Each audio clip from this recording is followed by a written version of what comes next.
Hey, what's up, guys, and welcome to the 44th episode of the FC24 Youth Academy series with Charlton Athletic. Just to recap what happened last episode, we picked up 2 wins but 3 losses. We saw ourselves disappointingly exit the FA Cup early against Aston Villa, and even though it looks like quite the mixed bag, I feel our performances were actually pretty consistent, and I'm very content with the way we're playing right now. Taking a look at the games we have to play this episode, we're going to be facing West Ham, Chelsea, Wolves, and Brighton. And just to quickly show you guys our standings once again, we're sitting in 8th place with 25 games played, 33 points picked up, sitting 6 points behind City and level on points with Chelsea and Brighton. And so it's looking like the last 2 games of this episode are going to be really important to where we finish this episode. Player of the episode for episode 42 was Denny Antonez, our new signing, absolutely shown in defense. He put in so many good tackles and he was absolutely crucial in the win against Manchester City. I mean, he showed off exactly why we sold so many players to raise the funds for him. He's super smart on the ball. He's got all the abilities I want from a defender. I'm really excited to see more of him. Taking a look at our first opponent and West Ham, they're currently sitting in 6th place with 4 wins in their last 5 matches. They're in great form. They have a good team. Not really sure what to expect from these guys, but I know it's going to be difficult.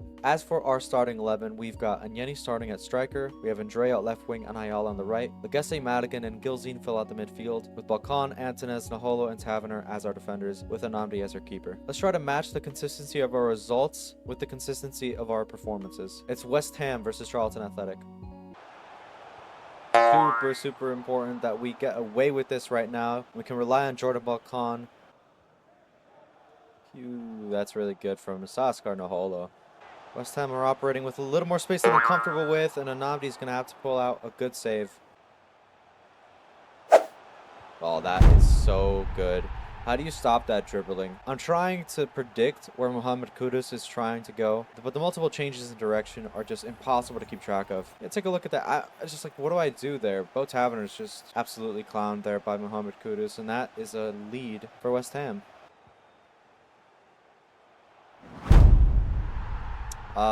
Yeah, that is really poor. Nobody was there to challenge Mavropanos in the air, and West Ham have a really easy second goal here. Pretty decent delivery from a deep free kick. And there's Mavropanos being contested by the 5'9" Costa Legesse, and Asaskar Naholo is not helping at all. That's just really poor. Sean Ayala. Oh, he's showing a lot of pace here. Can he show composure? It's just over. That is a superb effort there by Gift Orban. West Ham are 3-0 up here in under 40 minutes. It was a pretty good counterattack there. We weren't really set up for the transition. Tried to slide in with Antonez, but that is an insane effort that nobody's going to stop. Sean Ayala going inside here to Fazil Andrio. We've got a goal back. It was a simple counterattack. Those boys moved quite fluently. Taverner played in a good pass to Sean Ayala. It was played really smartly and swiftly, and we were able to catch West Ham off guard, and we have a goal. Here's Andrea going outside here to Balkan. That's taken first time, but Mavropanos is going to get back to block it.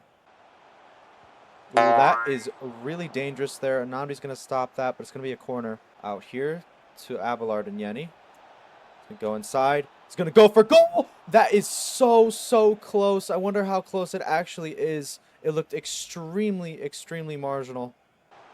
Ooh, dangerous. Gift Orban going in here to Alvarez. Space here. Bo Taverner. A superbly timed slide tackle saves us from another goal. Space here. Roberto Nogueira's crossing that. It's a decent effort by Sean Ayala, but it looked really comfortable for Ardero in the goal.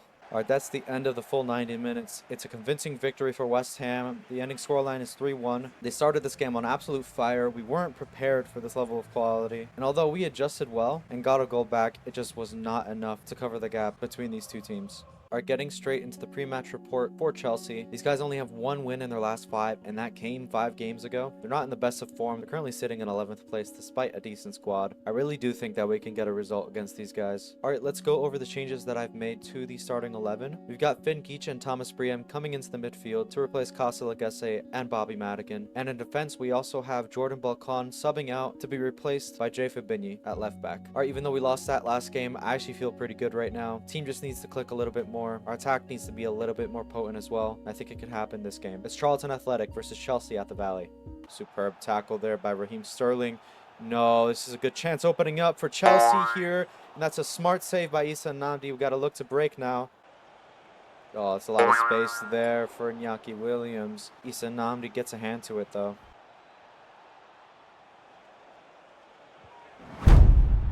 Alright, so the game simply just waited for me to extend and to throw in slide tackles. I don't know why Raheem Sterling was just sitting there. It's so unrealistic. He beats Bo Taverner there, and I try to compensate. Raheem Sterling just turns inside, predicts everything, and also predicts the slide tackle, and just waits for an easy chance to tuck that into the top corner.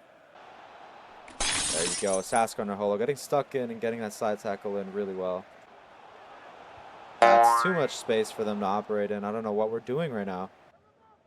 Oh, Thomas Briem, that is huge. He's got to pass it and find Nyeni, and he hasn't done so. It's completely ruined. A golden chance gone. That is an excellent pass there, and a better save by Issa Namdi.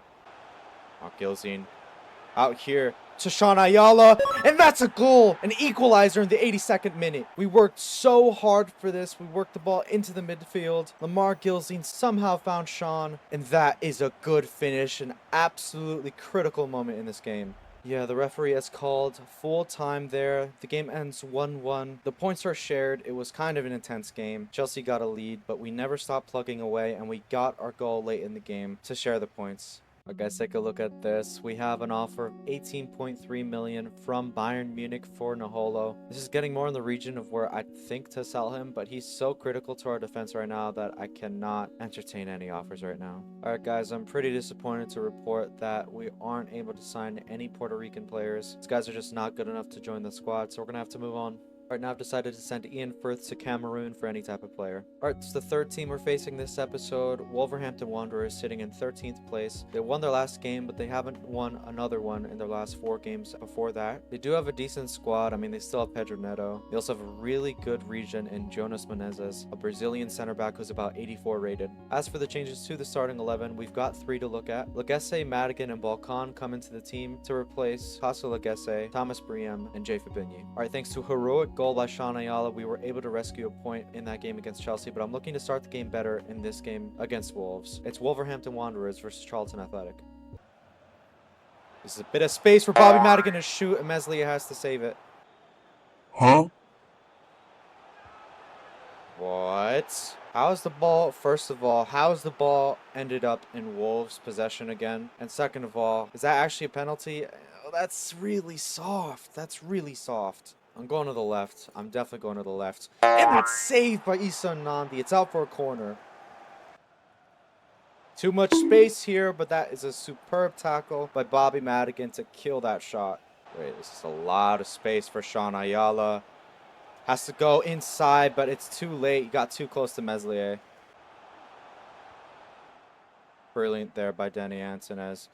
Inside here. It's actually a lot of space for us. Go first time, Lamar Gilzine saved by Meslier.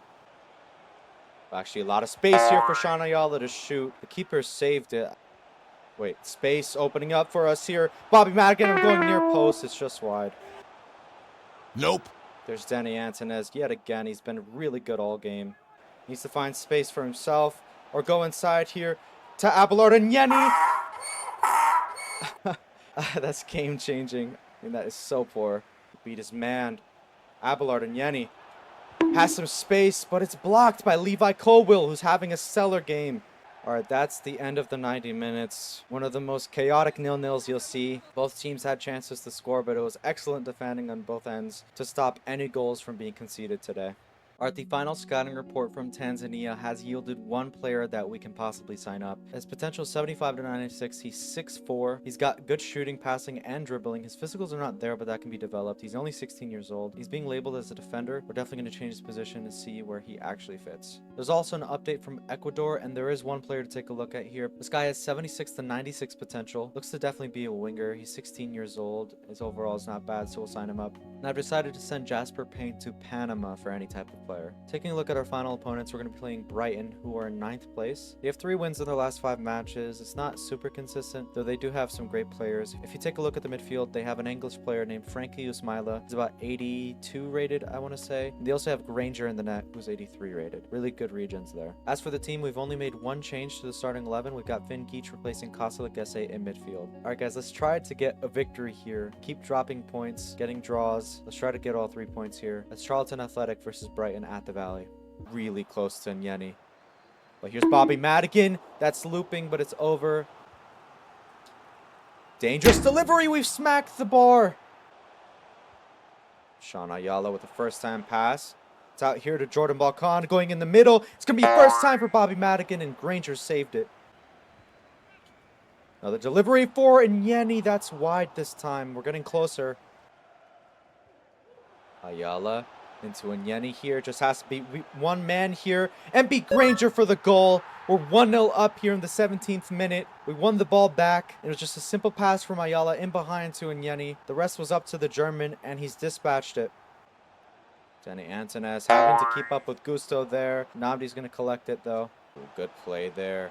Here's Andreo. Trying to pass that to Madigan. It was close. That's poor by Jordan Balkan, to be honest. This is a superb chance for Brighton, and they've missed it. Kozlovsky's got this space here, but thankfully we've got a Saskar Naholo back. Let's try to deal with this. Wow. It's the worst goal we've conceded all season, probably. That is comical. That is FIFA. That is EA Sports. On the ball here. Mark Gilzine into Nyeni. This is actually an easy chance for us. Something's wrong. Something's really wrong. I'm trying so desperately to get this ball back, but I think Brighton are content to just play around us right now. That is superb, and that is the winner for Brighton. Inside here. Gilzine to Sean Ayala. It's blocked. Sean Ayala needs some space. There's Nyeni. Granger's just saved Brighton there at the end. It was going to be an own goal. I have no words for this. We were better than Brighton. We just were. I don't think they deserved their goal. That's so poor. Full time is Charlton 1, Brighton 2. 0 points for the home team. Alright, now that Sam Hubbard is back, I've decided to send him to Hungary for any type of player. Alright, these offers are really starting to come in for Saskar Naholo. Ajax have bid £27.1 million for him. It's definitely the highest that we've seen. Now that he's 76 rated, he's getting closer to his potential, so I think we're going to start to see teams bid more and more for him. We're going to eject it for now, but that's a lot of money. And that's going to bring us to the end of this episode. We go winless here. There's so many moments in all of these games where I thought we could actually get a goal back and maybe challenge for a victory, especially in that Brighton game. My head is absolutely spinning after losing 2-1 to that team, but we just have to move on and look forward. We got to be more consistent. Next episode, we're going to be playing April games against Brentford, Crystal Palace, Man United, Sheffield United, and Everton. As for our position in the table, our fears have been realized. The teams that were breathing down our necks have leapfrogged us. We didn't get the results that we needed against our table neighbors. Now we see ourselves dropping 5 places to 13th place. I don't really foresee us dropping any lower, but Fulham do have a game in hand, and they could easily leapfrog us. But that's going to be it for me this episode, guys. If you've enjoyed it, make sure to leave a like. Make sure you comment any suggestions you have down below. Make sure you subscribe to the channel, and I'll be seeing you in the next episode.